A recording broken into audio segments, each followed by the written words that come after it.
Hello student, good morning. कैसे हो आप सब? आप सबका एक बार फिर से स्वागत है अल्फा क्लास फिजिक्स में।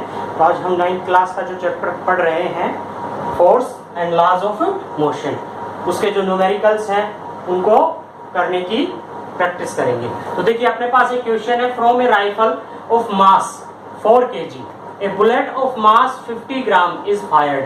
एक गन है जिसका मास आपके पास है 4 kg और एक बुलेट है जिसका मास आपके पास 50 gram is fired with an initial velocity. कितनी वेलोसिटी से बुलेट फायर की जाती है एक गन से? वो है 35 मीटर पर सेकेंड। तो क्या कैलकुलेट करना है? Initial recoil velocity of the rifle, कि राइफल कितनी वेलोसिटी से पीछे जाएगी। रिकॉइल ऑफ गन के बारे में हम पढ़ चुके हैं। रिकॉइल ऑफ गन क्या होता है कि जब भी गन से बुलेट फायर की जाती है तो बुलेट आगे जाती है और गन पीछे जाती है। ठीक है, तो यहाँ पे हम क्या अप्लाई करेंगे? कौन सा नियम अप्लाई करेंगे? Law of conservation of momentum. तो सबसे पहले हम देखते हैं कि अपने पास गिवन क्या है। आपके पास क्या क्या दिया हुआ है? मास ऑफ गन का मास है 4 kg, कैपिटल एम से डिनोट कर लिया। मास ऑफ बुलेट का मास स्मॉल एम से डिनोट कर लेते हैं। कितना होगा? 50 ग्राम। 50 ग्राम को हम क्या करेंगे? देखिए न्यूमेरिकल करने के लिए सबसे पहले सभी सिस्टम ऑफ यूनिट्स को एक सिस्टम ऑफ यूनिट में कन्वर्ट करते हैं, यानी कि आपका जो भी क्वांटिटीज दे रखी है उन सबको एसआई सिस्टम में ले आओ। तो 50 ग्राम है, ग्राम को किलोग्राम में कन्वर्ट करने के लिए 10⁻³ से मल्टीप्लाई कर देते हैं, इतने किलोग्राम हो गया आपका। ठीक है, अब बात आती है velocity of gun, recoil of velocity of gun. ये हमने फाइंड आउट करनी है। किसकी?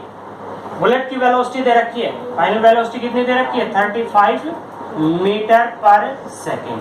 ओके, तो सबसे पहले जब बुलेट फायर नहीं की हुई होती है, यानी कि गन से बुलेट फायर नहीं होती है, तब दोनों किस पे है? गन भी और बुलेट भी दोनों किस पे है? रेस्ट पे। तो उनका total momentum before fire, total momentum before fire क्या आएगा? 0। ठीक है, और total momentum after fire, fire होने के बाद law of conservation of momentum यहाँ पे अप्लाई करते हैं। तो टोटल मोमेंटम बिफोर फायर क्या था? 0। Total momentum after fire equal होगा, किसके इक्वल होगा? तो आफ्टर फायर का मोमेंटम निकालते हैं, momentum of the gun mv। Momentum क्या होता है? Product of mass and velocity, plus में मोमेंटम ऑफ किसका? बुलेट का mv। अप्लाई करते हैं m mass 4 into v plus mass of the bullet 50 into 10⁻³ into 35। Okay, यहां अपने पास क्या आ गई? 4v इज इक्वल टू, इसको इधर ले आए, -50। इसको सोल्व करते हैं। इसको सोल्व करने का तरीका क्या है? अपॉन में 1000 into 35। कैलकुलेट कर दिया, कितना आ गया? 20। इसको कैलकुलेट करते हैं तो आपके पास आएगा 4 और ये आ गया आप 4 से और 7, यानी कि 7/4। तो v इज इक्वल टू क्या आ गया? माइनस का साइन है, -7 अपॉन में 16। कितने? वेलोसिटी मीटर पर सेकेंड। क्या आ गया आपके पास? ये 7 अपॉन में 16। 7/16 इसको अगर हम कट करते हैं तो क्या आएगा? अप्रोक्सीमेटली -0.4। 16 4 जा 64। ऐसा करके अपने पास अप्रोक्सीमेटली इतने मीटर पर second required velocity of gun की रिक्वायर्ड वेलोसिटी ये आ गया आपके पास -0.44 मीटर पर सेकेंड। तो क्या अप्लाई हुआ इस पे? Law of conservation of momentum. अगला क्वेश्चन देखिए। अगला क्वेश्चन कहता है कि 2 ऑब्जेक्ट्स हैं, 2 ऑब्जेक्ट हैं आपके पास। तो देखिए अगला क्वेश्चन है आपके पास कि 2 ऑब्जेक्ट दिए हुए हैं। एक ऑब्जेक्ट ये है आपके पास, let us consider a object consider कर लिया। ये आपके पास बी ऑब्जेक्ट है।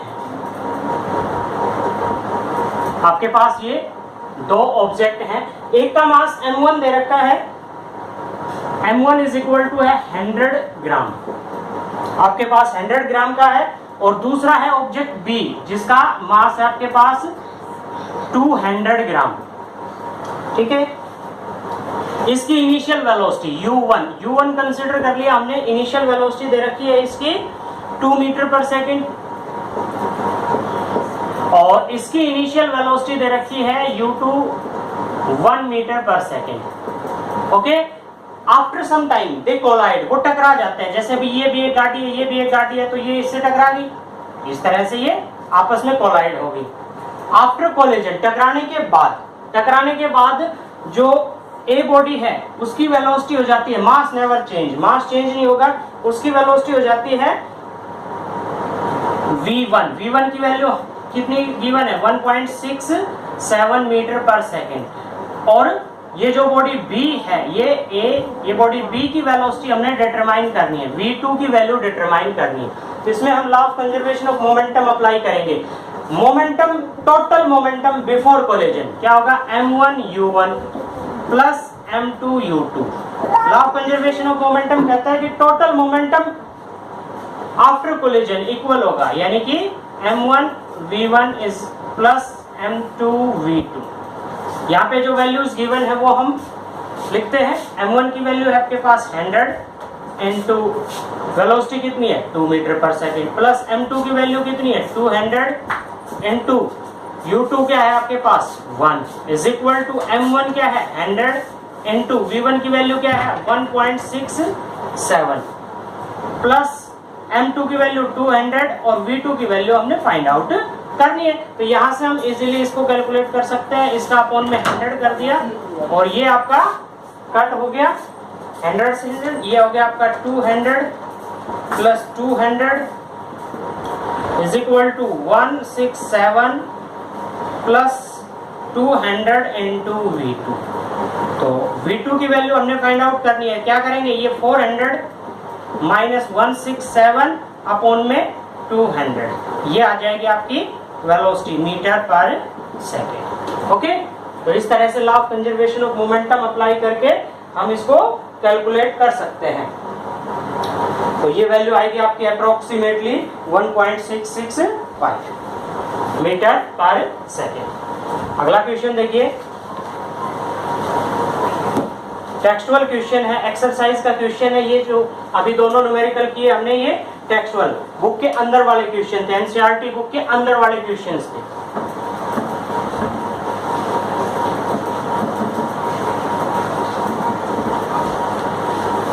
क्या दे रखा है, a truck start from the rest, एक ट्रक है रेस्ट से स्टार्ट होता है, and roll down a hill with a constant acceleration, पहाड़ी से नीचे कांस्टेंट एक्सेलरेशन से लुढ़कता हुआ आता है ट्रक, रेस्ट से स्टार्ट होके it travels a distance of 400 metre in 20 second, 20 second में 400 मीटर की डिस्टेंस ट्रेवल करता है। तो find its acceleration and find the force acting on it if the mass is 4 metric ton. इसका force कितना लगेगा और यदि इसका मास कितना है 7 मीट्रिक टन के बराबर है। तो सबसे पहले जो गिवन है अपने पास वो लिख लेते हैं, एम मास ऑफ ट्रक कितना है 7 मीट्रिक टन है।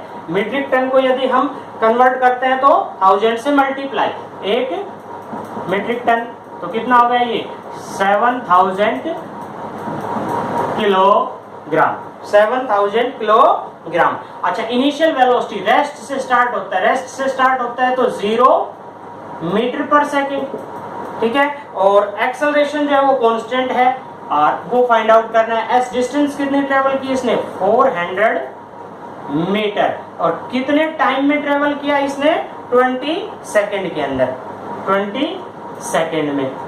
तो एक्सेलरेशन हमने फाइंड आउट करना है। तो फॉर्मूला अप्लाई करते हैं, S is equal to motion की second equation, S is equal to u t plus 1/2 a t square. यहाँ से हम क्या फाइंड आउट कर लेंगे इसका एक्सेलरेशन, इनिशियल वेलोसिटी 0, तो ये हो गया आपके पास 0 plus 1/2 into a into T, time कितना दे रखा है 20 का स्क्वायर, और यहाँ पे कितना आ गया 400, ये आ गया आपके पास 400 is equal to 1/2 into a into 400, इसको कट किया तो ये आ गया आपके पास 200, एक्सेलरेशन आ गया 400 अपॉन में 200, कितना आ गया 2 मीटर पर सेकेंड स्क्वायर। एक्सेलरेशन आ गया आपके पास 2 मीटर पर सेकेंड स्क्वायर, ये एक्सेलरेशन आ गया। फोर्स फाइंड आउट करना है, Newton second law of motion, F is equal to ma, तो फोर्स फाइंड आउट करना है F is equal to ma। यहाँ पे m मास कितना है 7000, एक्सेलरेशन क्या आ गया 2, यानी कि क्या आ गई वैल्यू आपके पास 14,000 और फोर्स की यूनिट क्या होगी आपके पास? Newton, 14,000 Newton. ठीक है, इस तरह से अगला जो क्वेश्चन है वो है आपके पास, देखिए 8,000 इंजन, इसको इरेज कर देते हैं।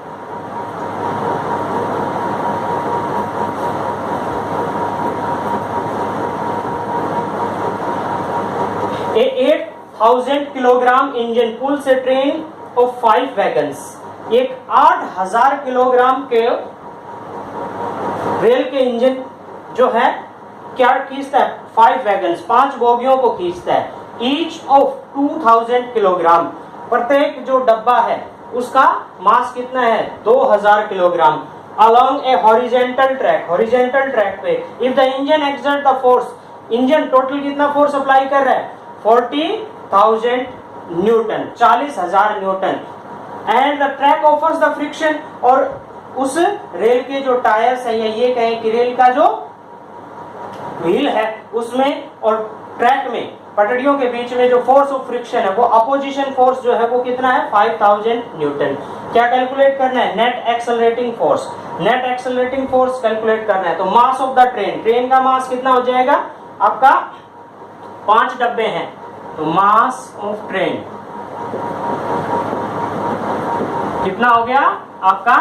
5 इंटू 2,000, 10,000 kg, 10,000 kg। और नेक्स्ट आपके पास दिया हुआ है mass of the engine, engine का mass, mass of engine, mass of engine आपके पास दिया हुआ है 8,000 kg, 8,000 किलोग्राम। फोर्स अप्लाइड, कितना फोर्स अप्लाई करता है? F is equal to 40,000, 40,000 newton. ठीक है, और क्या दिया हुआ है आपके पास? बैकवर्ड फोर्स, बैकवर्ड फोर्स जो है वो क्या होगा आपका? बैक फोर्स, बैक फोर्स यानी कि जो इसका अपोज करेगा 5,000 न्यूटन। तो नेट फोर्स कितना हो गया? नेट फोर्स, नेट फोर्स क्या हो गया? 40,000 न्यूटन, तो 40,000 न्यूटन तो आगे की तरफ है, 5,000 पीछे की तरफ है, तो नेट कितना हो गया? 35, इसमें से इसको माइनस कर देंगे, 35,000 न्यूटन। इतने फोर्स से वो ट्रेन जो है वो एक्सेलरेट हो रही है, नेट एक्सेलरेटिंग फोर्स 35,000 न्यूटन। मास कितना है? मास ऑफ द ट्रेन, मास कितना है? टोटल मास जो है वो आपका, ट्रेन का मास जो है वो आपका 10,000 आपके पास गिवन है। एक्सेलरेशन फाइंड आउट करना है, तो न्यूटन सेकंड लॉ के अनुसार F is equal to m में A is equal to F by m। तो क्या आ गया? 35,000 अपॉन में 10,000, कैलकुलेट करेंगे तो क्या आ जाएगा आपके पास? 3.5 मीटर पर सेकेंड, 3.5 मीटर पर सेकेंड स्क्वायर। और एक्सेलरेशन ये आ गया आपके पास। नेक्स्ट इसी में पूछ रखा है acceleration of the train and the force of one wagon to the another wagon. एक वैगन, एक जो है वो उस पे कितना फोर्स फाइंड आउट करेगा, यानी कि एक डब्बा दूसरे डब्बे पे कितना फोर्स अप्लाई करेगा। तो force on one wagon on the force on two कितना हो जाएगा? 35,000 में से टोटल कितने डब्बे हैं? 5, माइनस कर देंगे 35,000 माइनस 35,000, तो टोटल फोर्स था और इसको 5 में डिवाइड कर दिया। फर्स्ट डब्बा सेकंड डब्बे पे कितना आएगा? 7,000, तो 35 माइनस 7 कितना आ गया? 28,000 Newton, 28,000 Newton. Force of one wagon to first का सेकंड के ऊपर कितना फोर्स अप्लाई होगा, या सेकंड का फोर्स पे कितना अप्लाई होगा, और डायरेक्शन चेंज हो जाती है यदि अगर हम, क्योंकि न्यूटन थर्ड लॉ ये कहता है इक्वल एंड अपोजिट फोर्स वो अप्लाई करेंगे। अगला जो क्वेश्चन है वो है आपका a automobile wheel has a mass of 15 kilogram, 1500 kilogram, 1500 kilogram है। What must be the force between road and the wheel to be stopped the negative acceleration. Negative acceleration या रिटार्डेशन कितना दे रखा है? 1.7 मीटर पर सेकेंड स्क्वायर। यहाँ पे mass given है, एक्सेलरेशन, एक्सेलरेशन क्या है, नेगेटिव एक्सेलरेशन होगा, -1.7 मीटर पर second square backward force find out करना है। तो बैकवर्ड फोर्स फाइंड आउट करने के लिए हम क्या करेंगे, -ma, और माइनस माइनस टोटल हो जाता है प्लस। तो फोर्स फाइंड आउट करने के लिए न्यूटन सेकंड लॉ का इस्तेमाल करते हैं, F = ma। आप इजीली इसको कैलकुलेट कर सकते हैं, ठीक है। तो आज के लिए इतना, अगले टॉपिक के अंदर हम पढ़ेंगे नेक्स्ट